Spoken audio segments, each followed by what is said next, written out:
নমস্কার। আমাদের এ মাসের থিম ছিল পশু পাখি, আমরা জানি। তো এখন পশু পাখির থিম প্রায় আমাদের শেষের দিকে। শিশুদের পুরো মাসটা জুড়ে আমরা পশু পাখি নিয়ে বিভিন্ন রকম ধারণা দিয়েছি। আর আমাদের আইসিডিএসের নিয়মটাই হলো আমরা খেলার ছলে শিশুদের পুরো ধারণাই দেব। আমরা চার্ট পোস্টার সহযোগে যতটা পেরেছি শিশুদের নিয়ে পাঠ্যক্রম চালিয়ে গিয়েছি। তো আজ আপনাদের সঙ্গে পশু পাখি নিয়ে, পশু পাখির খাবার, পশু পাখির বাসস্থান, পশু পাখিদের প্রতি সহানুভূতিশীল যত্নশীল আমাদের হওয়া প্রয়োজন, শিশুদের শেখানো অবশ্যই প্রয়োজন। তো সেগুলো আপনাদের সঙ্গে আজকে শেয়ার করব।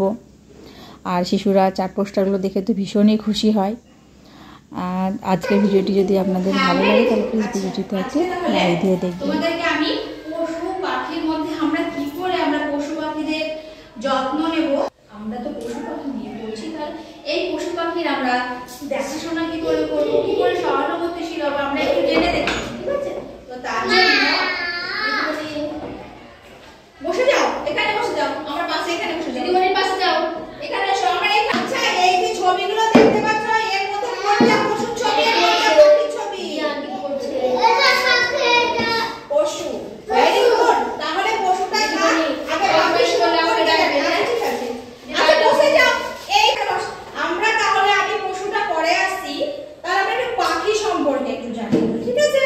তাহলে এগুলো পাখি দেখতে পাচ্ছ। এইটা হচ্ছে কি পাখি? কাক পাখি। কাক পাখি বলতে হয়। এটা হচ্ছে কাক পাখি, এটা হচ্ছে চড়ুই পাখি, এটা হচ্ছে টিয়া পাখি, এটা হচ্ছে মাছরাঙা পাখি, এটাকে বলে পেঙ্গুইন, এটা হচ্ছে পায়রা। তাহলে এখানে যে ছবিগুলো দেখতে পাচ্ছ এর মধ্যে সব পাখি কিন্তু আমরা বুঝতে পারি না। আমরা কিন্তু এই যে এখানে পাখিগুলো দেখতে পাচ্ছ এর মধ্যে আমরা হচ্ছে টিয়া পাখিটা আর পায়রাটা এই দুটো পাখি বুঝতে পারি। হ্যাঁ, এবার থেকে এই যে টিয়া পাখিটা দেখছি, টিয়া পাখি যে আমাদের ছড়া পড়েছি, আমরা পায়রা দিয়ে পড়েছি, নতুন নতুন পায়রাগুলি, টিয়া পাখি দিয়ে টিয়া কুষ্টিয়া এই ছড়াগুলো আমরা পড়েছি। আর তাহলে আমরা একটু আজকে আমরা যেটা বলবো এই যে চড়ুই পাখিতে কি খায়? ভাত খায়, দুধ খায়, ধান খায়, তাই না? আমরা সাধারণত জানি যে পাখিরা কি খায়? পাখিরা এই যে কচি কচি ফলমূল কে খায়? ওটা কিন্তু হাতি খায়। আর পাখিরা সাধারণত শুকনো খাবার খায়। আমরা কিন্তু এটা জানি, ধান খায়, ভাত খায়। এই টিয়া পাখিটা দেখতে পাচ্ছ এখানটায়, তাই তো? এই পাখিগুলোর মধ্যে আমি শুধু তোমাদেরকে টিয়া পাখি আর পায়রা এই সম্পর্ক দুটোই আমি একটু বলি। এই যে টিয়া পাখিটাকে আমরা কিভাবে দেখাশোনা করবো? আমরা টিয়া পাখিকে বাড়িতে খাঁচাতে রাখি না?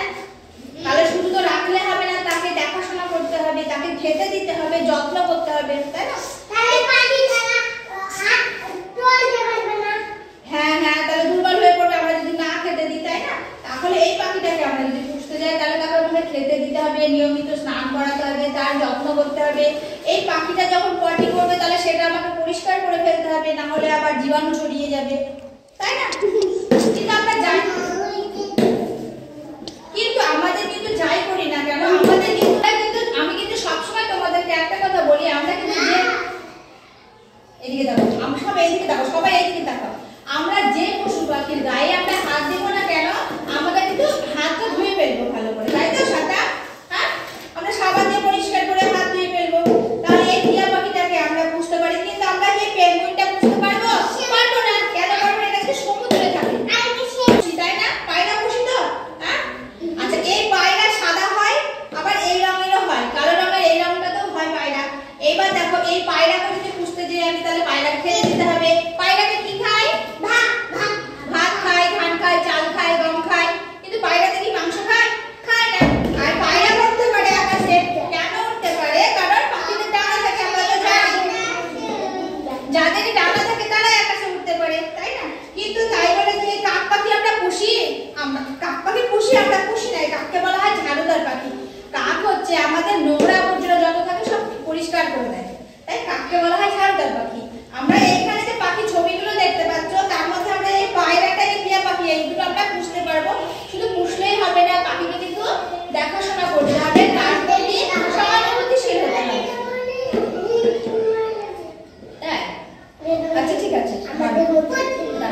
হয়ে আছে, তাহলে কিন্তু আমার কিন্তু দায়িত্ব, আমার কর্তব্য কিন্তু এই পাখিটার একটু দেখাশোনা করে তাকে ঠিক সঠিক পরিবেশে পৌঁছে দেব। কি বললাম? আমরা তাহলে পশু পাখির প্রতি আমাদের সহানুভূতিশীল হতে হবে, তাদের প্রতি আমাদের যত্নশীল হতে হবে। পায়রা, টিয়া পাখি, তারপরে চড়ুই পাখি, কাক, সবাই কিন্তু আমাদের এই মানুষের সঙ্গেই থাকে, তাই না? এরা কিন্তু আমাদের পরিবেশেই থাকে, কিন্তু এমন কিছু যেমন পেঙ্গুইন আমাদের সঙ্গে থাকে না, ঠিক আছে? তাহলে এই পাখিগুলো বোঝাতে পারলাম। এইবার দেখি তোমাদেরকে পশু নিয়ে, ঠিক আছে? আচ্ছা, এইখানে তো জেনেছি যে পশুদের 4টে করে পা থাকে, পশুদের ডানা থাকে না বলে পশুরা আকাশে কি উঠতে পারে না? পারে না। আর পাখিদের ডানা থাকে, সেই জন্য কি আকাশে উঠতে পারে, তাই তো? তাহলে এই যে এই পশুগুলোর মধ্যে দেখতে পাচ্ছ, এই পশুগুলোর মধ্যে কিন্তু এই যে বাঘ দেখতে পাচ্ছ, এই বাঘটাকে আমরা বুঝতে পারবো না। এগুলো হচ্ছে বন্য পশু, বাঘ বলো, হাতি বলো, জিরাফ বলো, ঠিক আছে? তার মধ্যে এখানে একটা পশু আছে যেটা আমরা দেখতে পাই, সেটা কি বলতো? ঘোড়া। ঘোড়াটা কিন্তু আমরা দেখতে পাই, কিন্তু এখানে আর যে পশুগুলো আছে সেগুলো বন্য পশু, তাই না? ঘোড়া আমি দেখেছি, ঘোড়া আমরা বুঝতেই পারি, তাই তো? কিন্তু এখানে এই যে আর যে পশুগুলো, এগুলো হচ্ছে সব বন্য পশু। এগুলোকে কি বলে? এই বাঘ জঙ্গলে থাকে, এই বাঘ যদি আমি পুষতে যাই আমাকে খেয়ে নেবে। যারা এই পশুগুলো পোষে তাদের কিন্তু ট্রেনিং থাকে আলাদা, আমরা কিন্তু সাধারণত বুঝতে পারি না। আমরা যেগুলো বুঝতে পারি, এটা কি দেখতে পাচ্ছ? এটা কিসের ছবি? ভেরি গুড, ছাগলটা খুশি, ভেরি গুড। এটা কি দেখতে পাচ্ছ? বেড়াল বলে, ঠিক আছে? হ্যাঁ, এটা হচ্ছে বেড়াল, আমরা বুঝতে পারি। এই যে কুকুরটা দেখছো, কুকুর আর একে পোষে, ঠিক আছে? যাই হোক, আর কিসের ছবি আছে দাঁড়াও দেখিয়ে দিচ্ছি তোমাদেরকে, ঠিক আছে? এই যে আমরা বাড়িতে যে পশুগুলো তাহলে আমরা পুষি, আমাদের যেমন ছাগল বলো, গরু বলো, তাই তো? হাঁস, মুরগি, আমরা কিন্তু তাদের দেখাশোনা, প্রতিপালন আমাদের সঠিকভাবে। এই পশু পাখি যেগুলো আমরা পুষবো না কেন, আমাদেরকে তাদের প্রতি যত্নশীল হতে হবে, সহানুভূতিশীল হতে হবে, তাই তো? একটা গরু যেমন আমাদের দুধ দেয়, তাই তো? তাহলে সেই গরুটাকে আমাদের সঠিক দেখাশোনা করতে হবে, তার সঠিক যত্ন নিতে হবে, তাকে স্নান করাতে হবে, সঠিক খাবার দিতে হবে, তাই না? এই পশুগুলো পুষবো, তার সাথে আমাদের সঠিক দেখাশোনা করতে হবে, তাই না? পশু পাখি দেখাশোনা কারা করে? আমার মা বাবা করে তো। তাহলে পশু পাখির প্রতি আমাদের সহানুভূতিশীল হতে হবে, তাদের দেখাশোনা করতে হবে সঠিকভাবে, বুঝেছো? এটাই হচ্ছে তাহলে পশু পাখি তাহলে আলাদা তো নাকি না? এক আলাদা, আমাদের বন্য পশু আলাদা দিকে। আচ্ছা, এইখানে যে পশুগুলো দেখতে পাচ্ছ, এর মধ্যে এগুলো এই যে পশুগুলো, এগুলো কি বনের পশু না এগুলো আমরা বাড়িতে পুষতে পারি? এগুলো এই যে তুমি একটা বাঘ বাড়িতে পুষতে পারো? পারবা না। আচ্ছা, তুমি হাতিটা বাড়িতে পুষতে পারো? পুষতে পারবা না। জিরাফটা পুষতে পারো? জিরাফটা পারবা না। এগুলো হচ্ছে বনে থাকে এরা, তাই তো? এরা বনে থাকে, আমরা বাড়িতে কি পুষতে পারবো? কি পুষতে পারবো? ছাগল, গরু, তাই না? হ্যাঁ, হাঁস, মুরগি, আমরা এইগুলো বাড়িতে পুষতে পারবো। সবকিছু বাড়িতে পাই। তোমাদের হাঁস নেই? তাহলে বুঝতে পারলাম আমরা যে পশু, আমরা যেগুলো পুষি, আমাদের সঙ্গে যারা থাকে সেই পশুগুলো আলাদা। বুঝতে পেরেছো? ভালো লাগলো। তাহলে পশু পাখি কিন্তু আমাদেরকে আরো ভালো করে বুঝতে হবে, তাই না? বুঝছো? তাহলে আজকের ভিডিওটি যদি আপনাদের ভালো লেগে থাকে তাহলে প্লিজ ভিডিওটিতে একটা লাইক দেবেন, নতুন যারা চ্যানেলটাকে সাবস্ক্রাইব করে আমার পাশে থাকবেন। সবাই ভালো থাকবেন, সুস্থ থাকবেন, সাবধানে থাকবেন। আবার দেখা হবে আগামী একটা নতুন ভিডিওতে। আজকের মতো নমস্কার।